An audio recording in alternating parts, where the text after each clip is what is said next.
Yo, what's going on, gamers? It's your boy Daily Productions here, back with some more Total Tank Simulator. If you enjoyed Total Tank Simulator, be sure to hit the like button, subscribe if you haven't already, and comment down below any future video ideas you'd like to see. But regardless, today in Total Tank Simulator, we have a massive German troop transport assault. So we have a few hundred infantry soldiers here from the Wehrmacht that are going to be hopping into these SDKFZs and, you know, basically doing a massive charge against the French Maginot Line over here.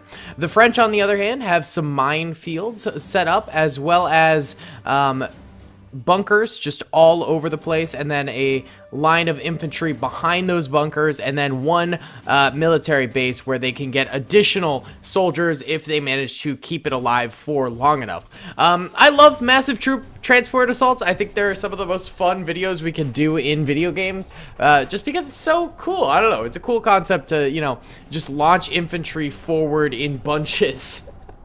I don't know. Blitzkrieg, man. Blitzkrieg. So, without further ado, let's get it going here. Alright, fellas, pressing start right now, and these German soldiers should be getting into the troop transports, or at least some of them. There might not necessarily be room for all of them. Wait, let's go half speed real quick and just see. Yeah, so yeah, some of them are getting occupied. I think the troopers are just kind of trying to figure out which ones to go to. The AI is doing pathfinding for like hundreds of little AI soldiers right now, so it's a bit tough. It's tricky. And some infantry are just yeeting on forward. The Germans do have every type of infantry here: SMGs, flamethrowers, ATRs, all sorts of stuff. What are you doing? You are way ahead. Oh, there's another one way ahead over here. These two troop transports, they loaded up their soldiers and they just booked it forward, man. Holy cow, y'all might die really, really quickly if we're being completely honest here. Well, let's go out of slow-mo because the French are super far ahead. Wait, hold up. There's explosions happening here. How are there explosions happening?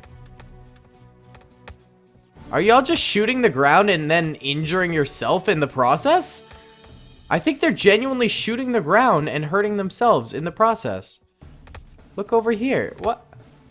They fried their own cannon. How dumb are you, French? What? That might be the dumbest thing I've ever seen. That is actually, like, shocking. What? Okay.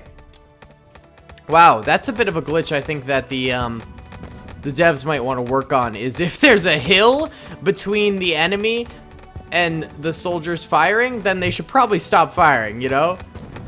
This is silly. This is actually silly. It's actually damaging these bunkers somehow. Like, look, this one's got rubble around it. That's actually really funny.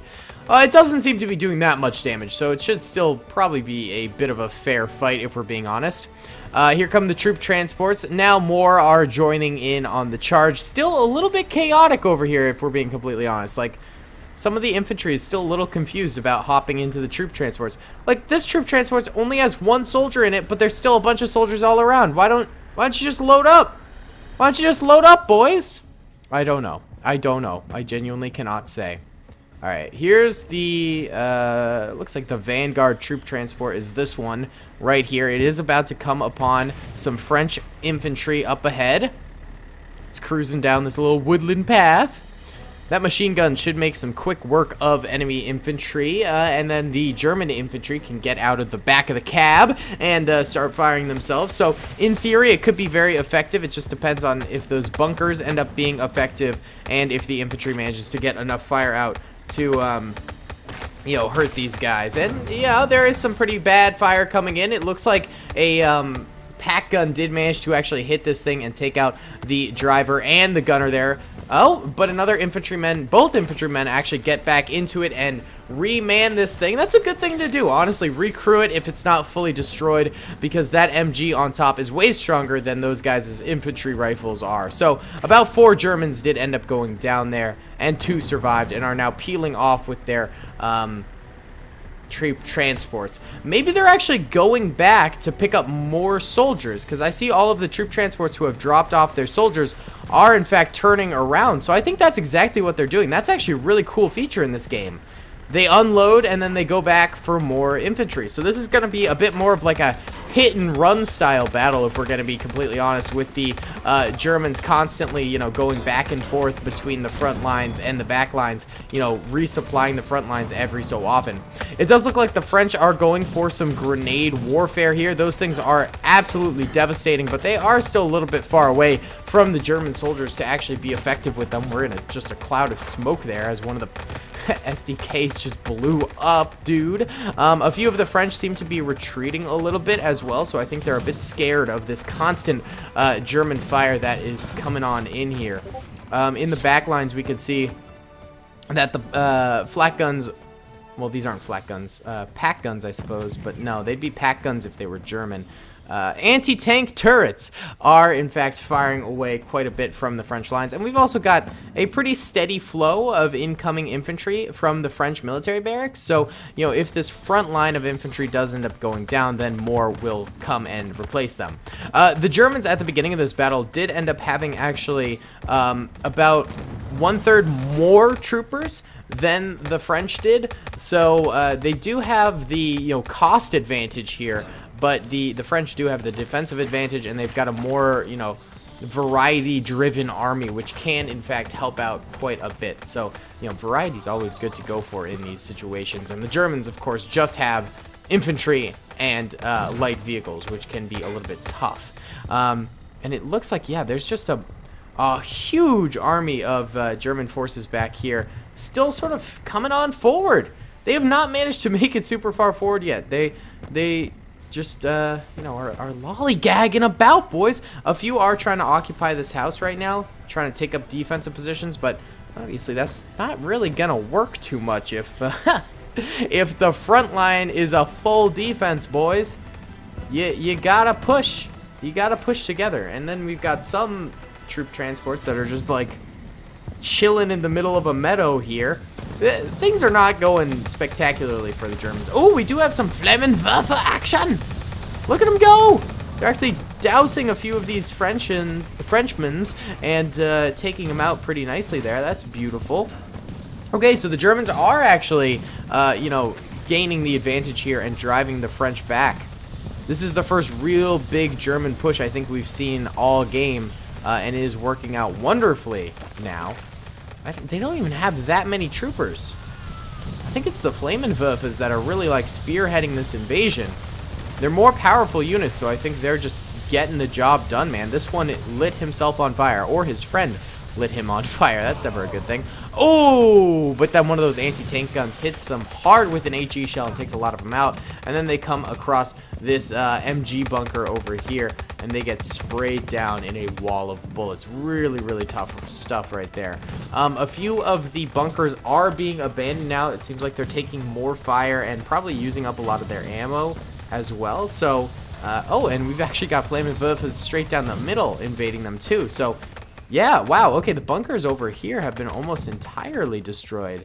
So the French defense is sort of faulting right now. The only hope that they have is sort of this military base that is still continuing to churn out new soldiers. They also have some Flammenwerfers of their own! Ja! Beautiful! However, the military base does end up going down right there, so they won't be getting any more infantry troopers back into the battle now. That's tough. They're going to have to make do with what they got. They have an MG right here. Did you just take out a knife in the middle of the battlefield, dude? Not a great strategy, but hey, I mean, go for it if you want to. And that's about it. Germany takes the dubski right there against all odds. I mean, they were going up against a tight defense and managed to lose. So that's pretty tough right there. Why don't we do one more battle? Alright guys, so I thought it'd be cool to do just a Russian offensive against the French Maginot Line, a matchup we haven't really seen in this game before, at least I haven't done, maybe another YouTuber has, or, you know, other players, but we have, you know, Russian medium level tanks, maybe a couple of heavy tanks in there versus the French Maginot Line here with, you know, some sniper towers as well as, you know, these large-scale fortifications here and smaller-scale fortifications, as well as some pillboxes and things like that. And we'll see how they end up doing. Ooh, heavy flak coming in as the anti-aircraft gun is actually pointing towards the ground right now, which is creating that sort of explosive effect right there. The Russian tanks are taking some heavy hits at the moment. Look at this whack-a-doodle vehicle. That thing is insane. And of course there are tons of mines on the field as well. However, the French bunkers here are taking an absolute beating at the moment. Really getting peppered very hard. Yeah, this is a yikes for both sides currently. I mean, it's going to be a Pyrrhic victory for whoever ends up winning this thing. The Russians are applying heavy pressure to the right flank because the left flank completely failed to do so. So they're really attacking sort of the weaker point at the moment. And they're clearing it out pretty nicely. You know, there's just a few French vehicles left alive on the left. But once they sort of turn towards these sides over here, they're going to be in some trouble. But now there is only one Russian tank left alive, and that ends up going down as well. So the French defensive wins again, showing the power of defensive units in this game. They are truly a force to be reckoned with. Either way, guys, I think I'm going to end the video here. I hope you enjoyed it. Comment down below if you did. Subscribe if you haven't already. And I'll see you all in the next one. Peace.